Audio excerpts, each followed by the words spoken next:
September 14th, 2024. The Metropolitan Club on Fifth Avenue. Crystal chandeliers. Champagne worth more than most people earn in a month. New York's elite gathered in their finest gowns and tuxedos, celebrating themselves. On that stage stood Kang Jin-woo, Korean Mafia Boss. $340 million built on blood money and lies. Dragon tattoo hidden under expensive makeup. Receiving an award for philanthropy, for generosity, for being a pillar of the community. His wife Michelle dripped in diamonds. His son David filmed on his phone, smirking in designer everything. And in the back of that ballroom stood Amara Thompson, a beautiful black woman in a $45 thrift store dress. For 3 years, she'd scrubbed their floors on her knees. 70 hours a week, $600. They called her Ghost, spat on the ground she cleaned. His son put his hands on her body and laughed, because he knew she had no power. 1 week before this gala, they'd framed her for theft, destroyed her livelihood, threw her out like trash. But what they didn't know, what they never saw coming, was that for 3 years, the invisible black maid they treated like furniture had been documenting everything. Every crime, every bribe, every victim they'd silenced with money. And as Kang Jin-woo stood on that stage accepting his award, about to be crowned legitimate by the people he'd spent years courting, the screen behind him went black. And Amara's revenge began.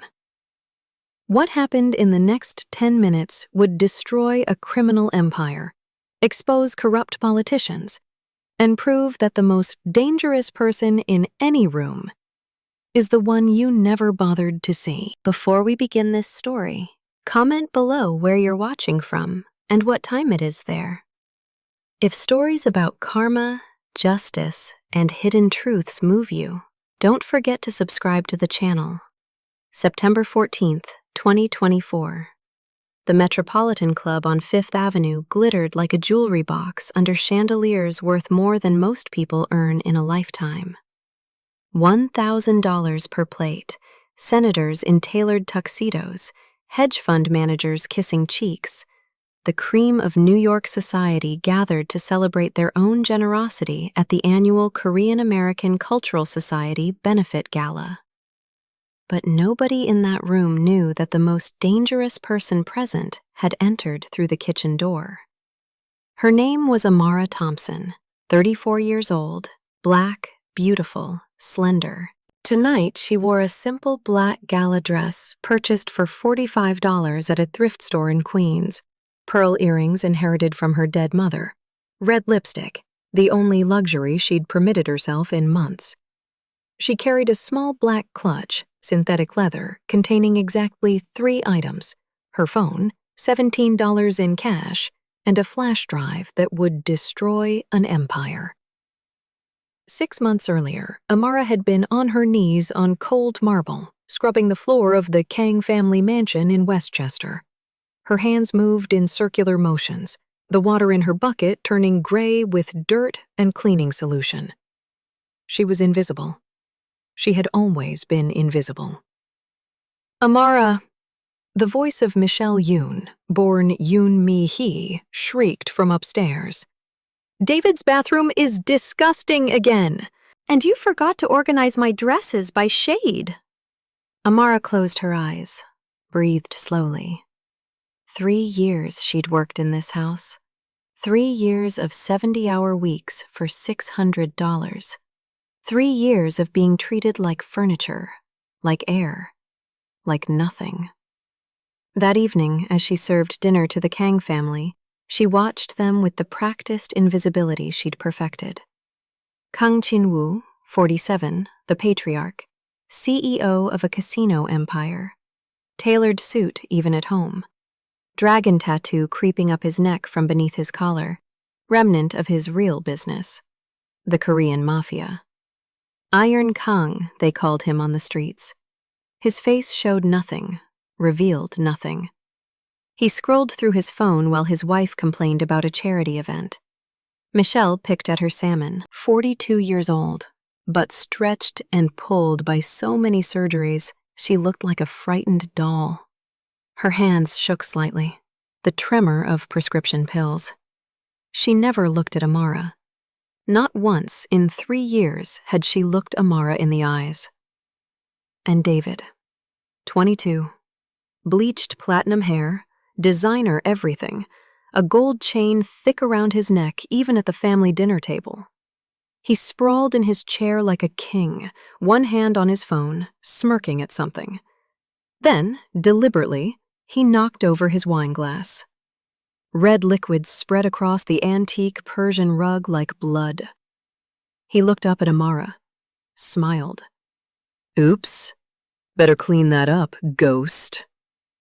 The family laughed. Jin-woo didn't even glance up from his screen. Amara knelt again. She always knelt. She scrubbed the wine, watching it stain her fingers, feeling something inside her chest crack like ice. Ghost. They'd been calling her that for months. Because she moved silently. Because she had no voice. Because to them, she barely existed. But ghosts, Amara thought as she scrubbed, see everything. 1 week later, everything changed. Michelle's voice was shrill, almost hysterical. "I know it was you! You were the only one here yesterday!" Amara stood in the foyer, her heart pounding. "Mrs. Yoon, I swear, I would never. My Cartier bracelet is missing. $18,000! The police are coming!" Amara felt the world tilt. She'd never stolen anything in her life. Not once. But she looked at Michelle's face, twisted with something that almost looked like satisfaction. And she understood. This was planned. Jin-woo descended the stairs slowly. His footsteps were soft, but everyone in the house heard them. He stopped 3 steps from the bottom, looking down at Amara with eyes like dark water. "Amara." His voice was quiet, deadly. "I'm going to give you a choice. You leave now. No references, no final paycheck, and we forget this happened. Or," he paused, "we let the police search your apartment. And who knows what they might find there." The threat hung in the air like poison. They would plant evidence. She knew it. He knew she knew it. Amara's hands shook. 3 years of wages she desperately needed. Her mother's medical bills still crushing her. Student loans from the law degree she'd abandoned to care for her dying mother. She had $430 in her bank account. "I understand," she whispered. She picked up her purse and walked toward the door. Behind her, she heard David's voice, loud and careless, talking into his phone. "Bro, you should have seen it. My mom hid her own bracelet just to get rid of that black maid. Savage, right? She was getting too comfortable anyway." Amara stopped walking. Her hand was on the doorknob. Rain hammered against the windows. Everything in her body told her to leave, to run, to disappear. But something else, something harder and colder, was crystallizing in her chest. For 3 years, they'd treated her like she was invisible, like she didn't hear, didn't see, didn't matter. They'd forgotten that invisible people see everything. Amara's studio apartment in Queens was smaller than David's bathroom. She sat on her second-hand couch in the dark, staring at nothing. Her hands still smelled like lemon cleaning solution. They always did. She didn't cry. Something beyond tears was happening inside her.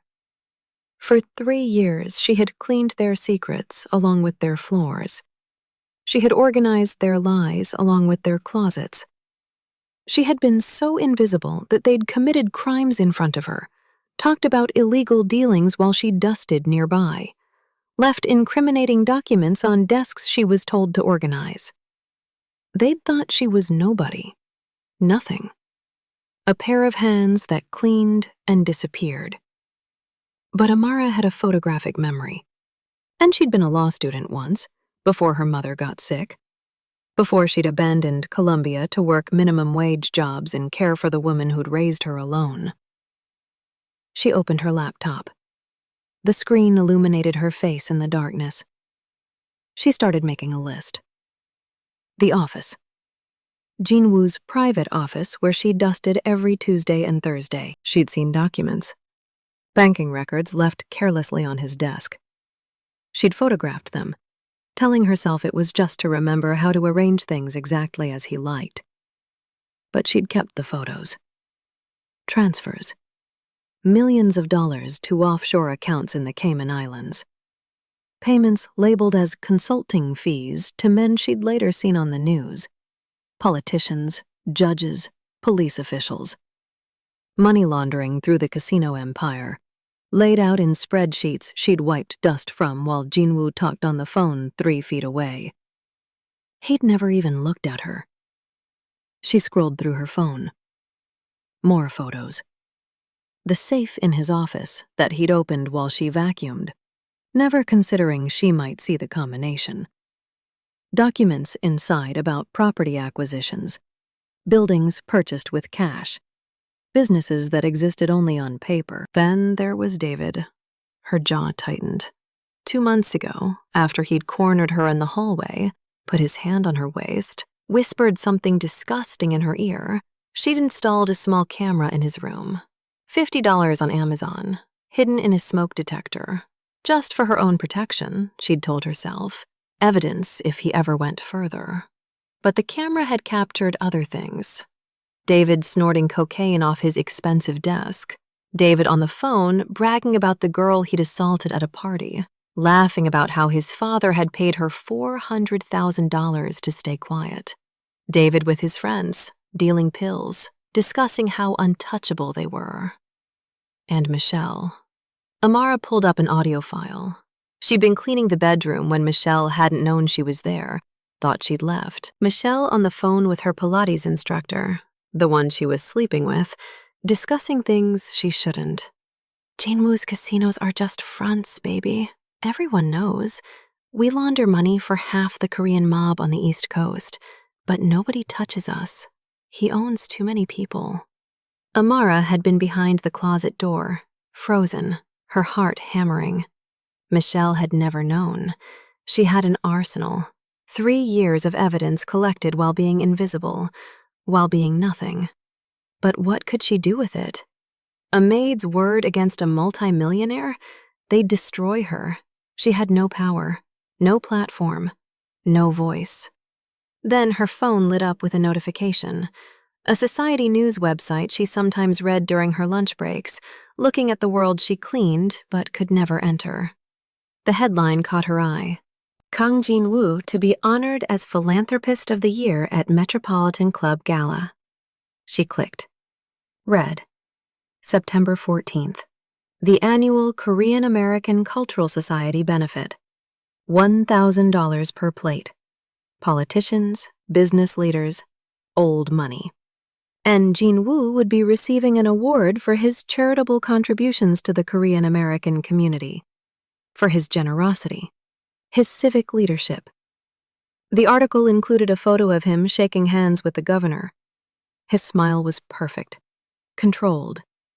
The tattoo on his neck carefully covered by makeup and expensive collar. This was his coronation, his final transformation from gangster to legitimate businessman. The acceptance by the WASP elite he'd spent years courting. And Amara had a thought that felt like lightning in her chest. What if the most invisible person in his life became the most visible at his moment of greatest triumph? She looked at her bank account.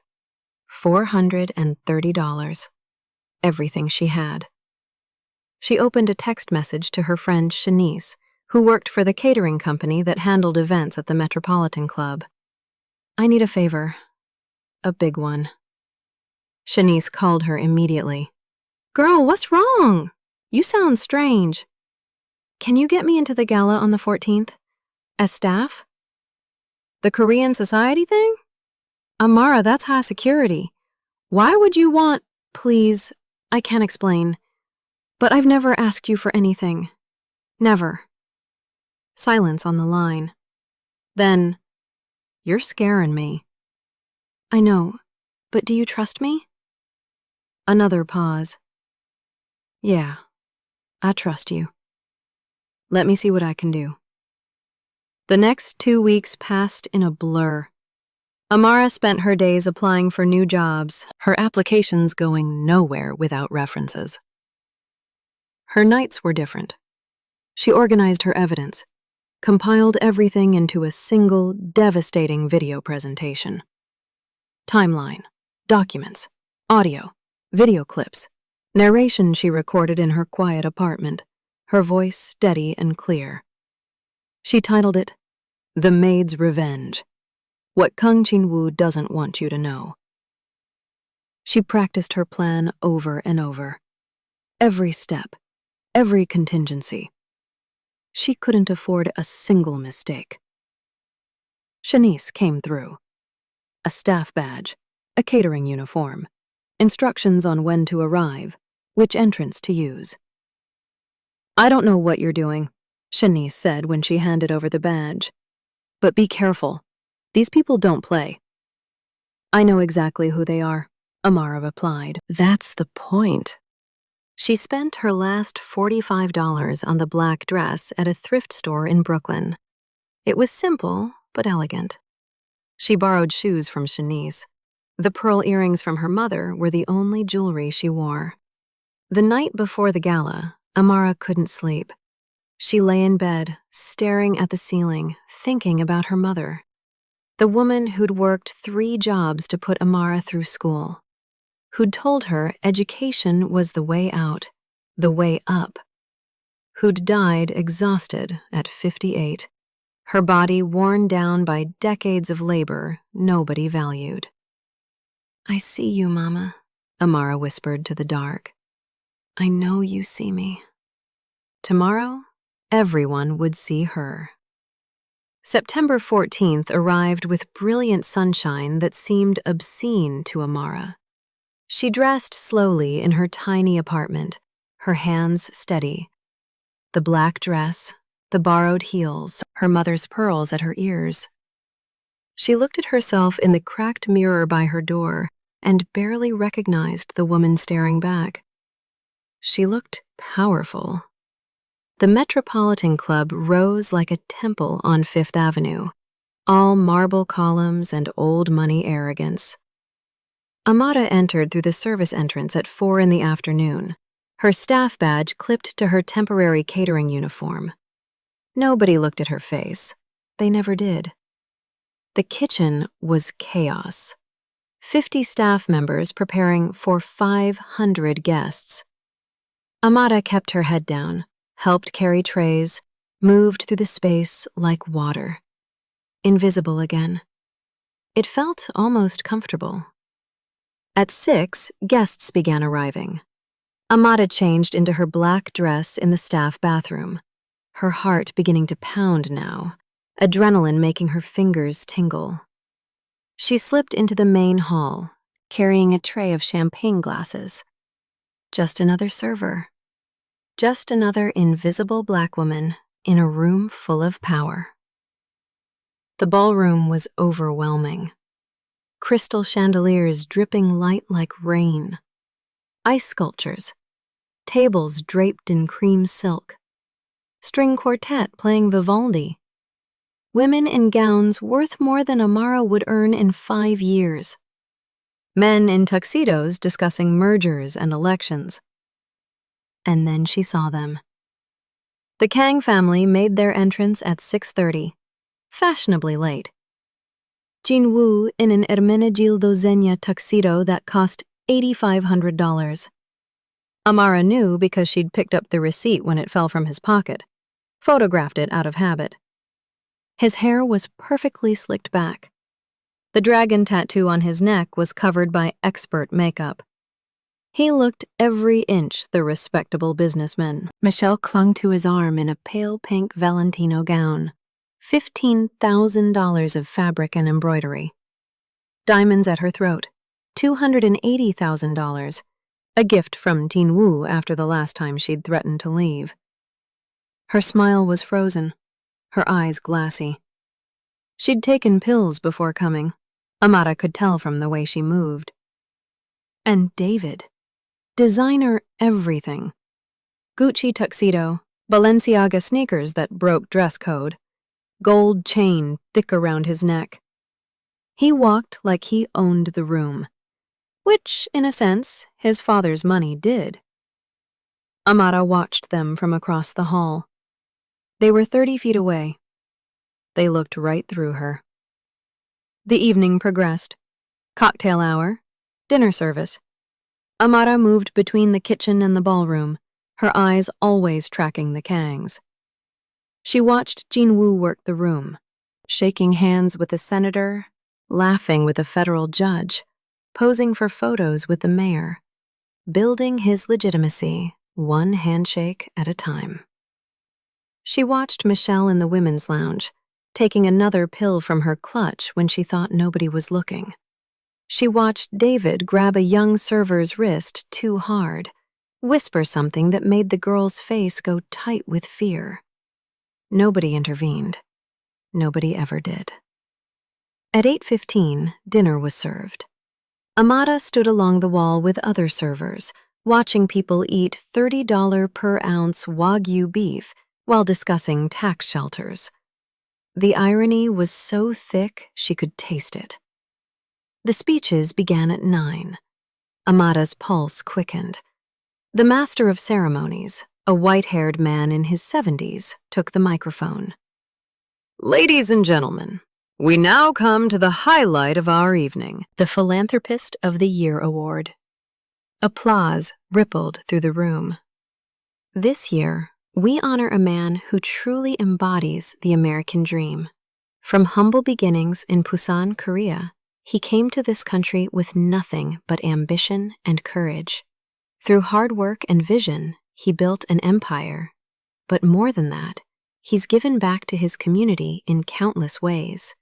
Scholarships for Korean American students, support for small businesses, advocacy for immigrant rights.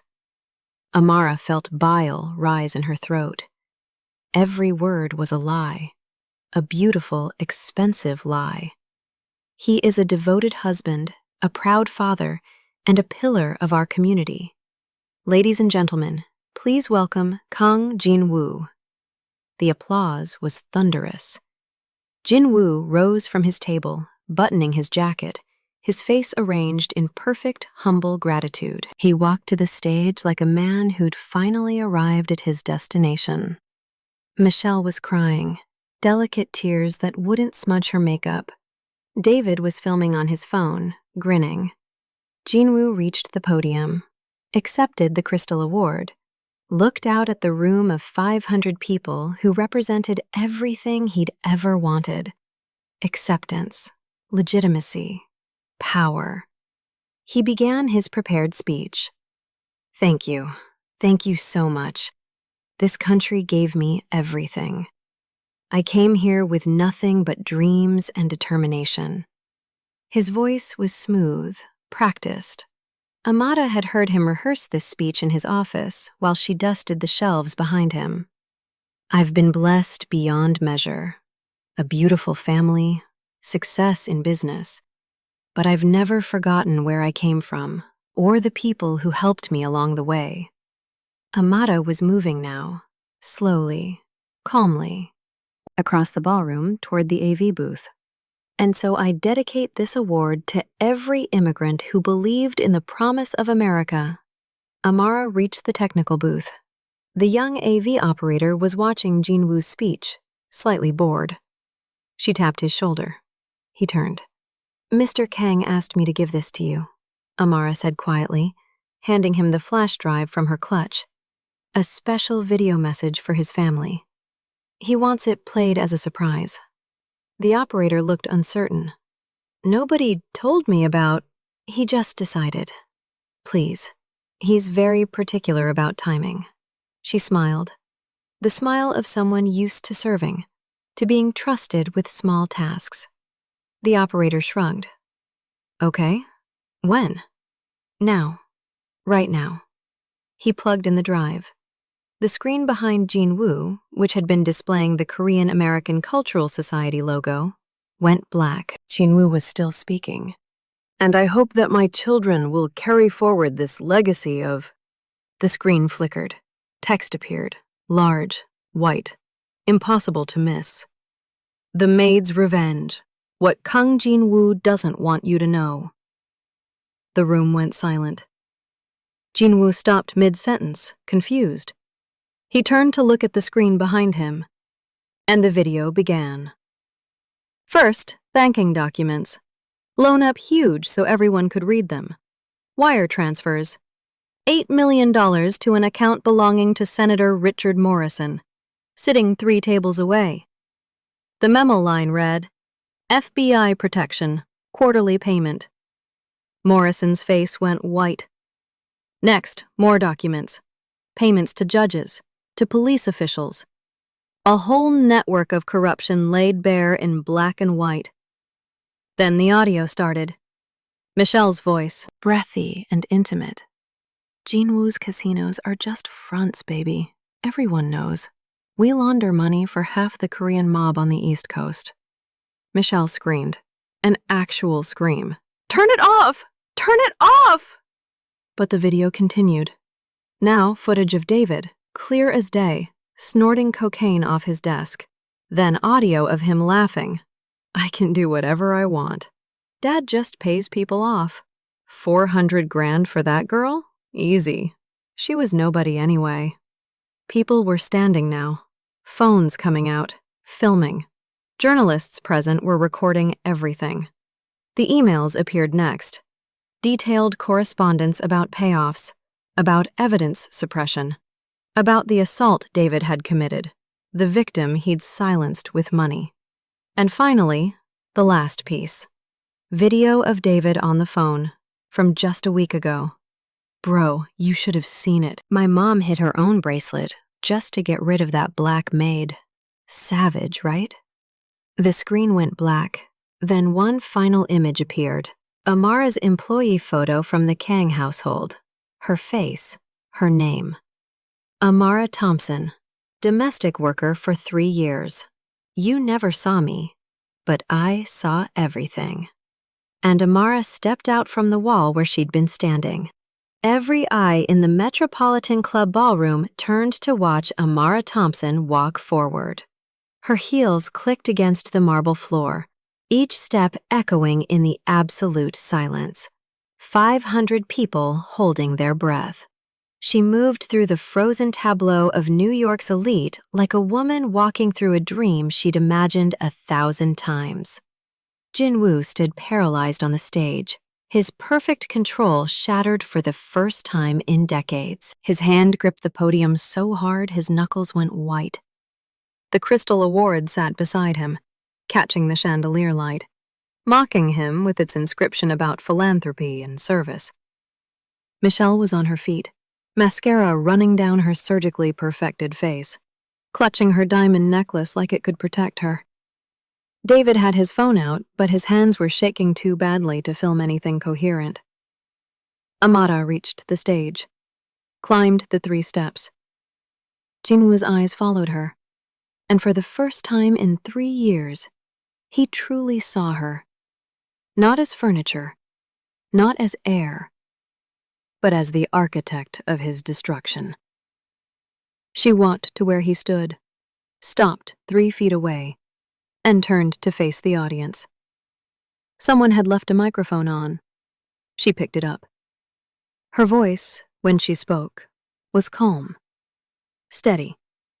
The voice of a woman who'd practiced law school presentations before poverty had stolen that future from her. My name is Amara Thompson. For 3 years, I worked in the Kang family home, 70 hours a week, $600.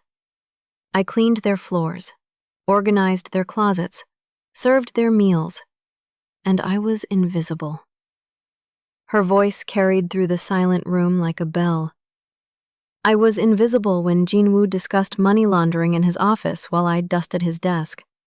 Invisible when David assaulted women and bragged about buying their silence.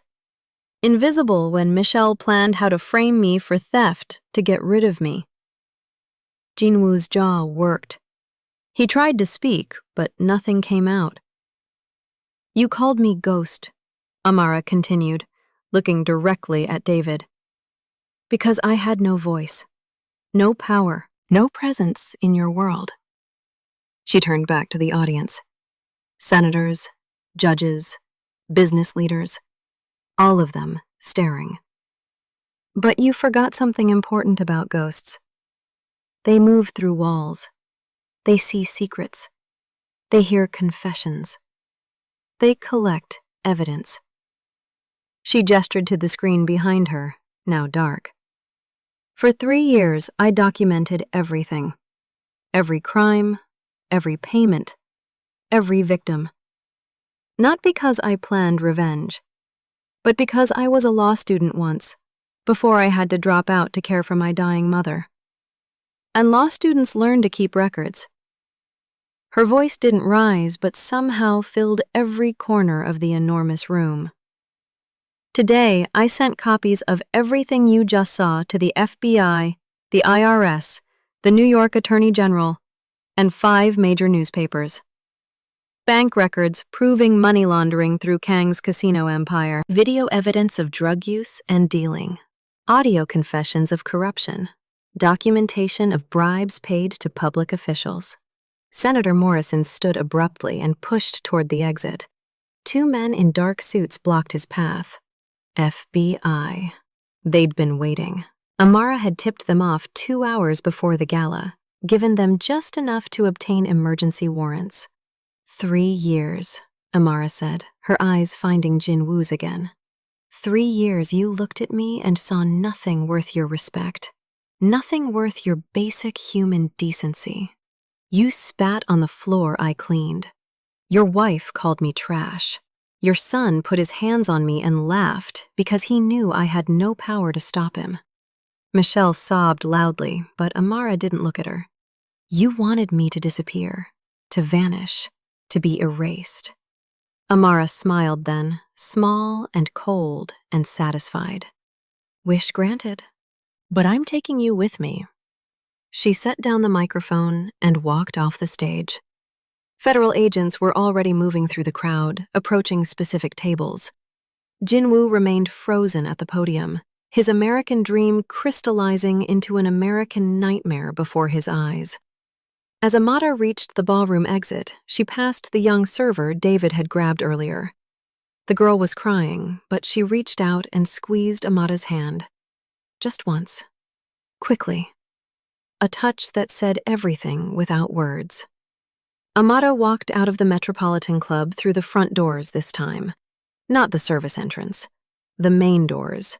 Into the September night where police cars were already pulling up, their lights painting the street in red and blue. She stood on Fifth Avenue and breathed. Behind her, inside, she could hear shouting, crying, the sound of an empire collapsing in real time. 6 months later, Amara sat in a small office at the Legal Aid Society in downtown Brooklyn. She wore a modest suit purchased with money from the IRS whistleblower reward, $340,000 for information leading to the recovery of laundered funds and tax evasion charges. That money had paid off her mother's medical debts, paid off her own student loans, and funded her return to Columbia Law School, where she was now completing her final year. But today, she wasn't a student. Today, she was interning with the Workers' Rights Division, and across from her sat another woman. Latina, 42 years old, hands roughened by years of cleaning other people's homes, eyes filled with tears as she explained how her employer had assaulted her, then threatened deportation when she tried to report it. Amara listened, took notes. let the woman speak until she had nothing left to say. Then Amara leaned forward and spoke words she wished someone had said to her 3 years ago. You are not invisible. You are not powerless. And you are not alone.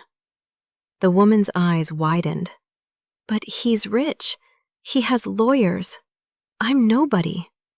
So was I, Amara said quietly, until I decided that being nobody meant I could go anywhere, see anything, document everything. She opened her laptop, pulled up a legal form.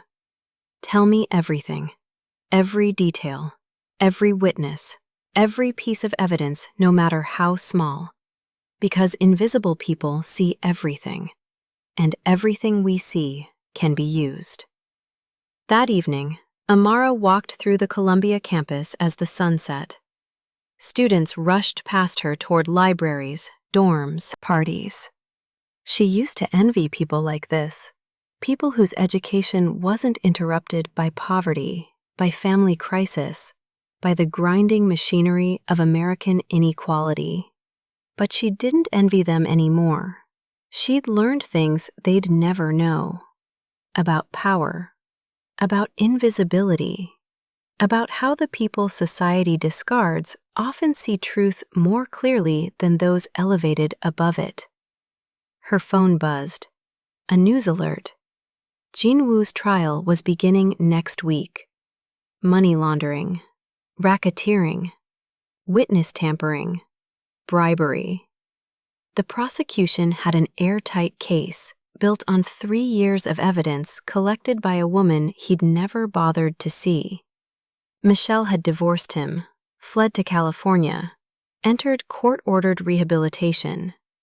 David was in minimum security prison, finally facing consequences for the first time in his privileged life. Their mansion in Westchester had been seized by the federal government. Amara had driven past it once, just to see. There was a for sale sign on the lawn where she used to park her beat-up Honda. The marble floors she'd scrubbed on her knees would be walked on by some other wealthy family soon.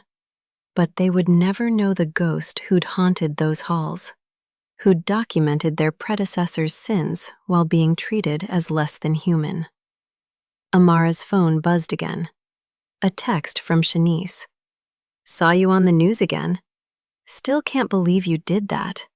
You're a legend. Amara smiled and typed back, not a legend, just someone who was tired of being invisible. She walked into the law library, found a quiet corner, and opened her casebook. Tomorrow, she had an exam on constitutional law. Next week, an interview with a firm specializing in employment discrimination. But tonight, right now, she allowed herself one moment to think about that September evening at the Metropolitan Club. The look on Jin-woo's face when he finally saw her, really saw her. The moment he realized that the person he'd treated as furniture had dismantled his entire life with patience, intelligence, and 3 years of careful documentation. The powerful always forget that the people they oppress are still people, still thinking, still seeing, still collecting evidence of every crime, every cruelty, every casual act of dehumanization. They forget that invisibility is not the same as blindness. And sometimes, the maid is smarter than the millionaire, the ghost more dangerous than the gangster, the woman on her knees more powerful than the man standing over her. Because power is not always loud. Sometimes it's quiet, patient, invisible, until the moment it decides to be seen. Amara closed her book and looked out the library window at the New York skyline. Somewhere out there were thousands of other Amaras, other invisible workers documenting the sins of the powerful, other ghosts waiting for their moment. And one day, when those moments came, the world would learn again what it keeps forgetting: that the people society teaches you not to see are often the ones seeing everything. If this story moved you, pause for a moment and reflect. Have you ever been underestimated because of how you look, where you came from, or what you do for a living? Have you ever been invisible to people who should have seen your humanity? Have you ever had to choose between staying silent to survive or speaking up and risking everything? Share your experiences and feelings in the comments. We read every single one. And if you believe in stories about justice, dignity, and the power of those society overlooks, don't forget to subscribe to the channel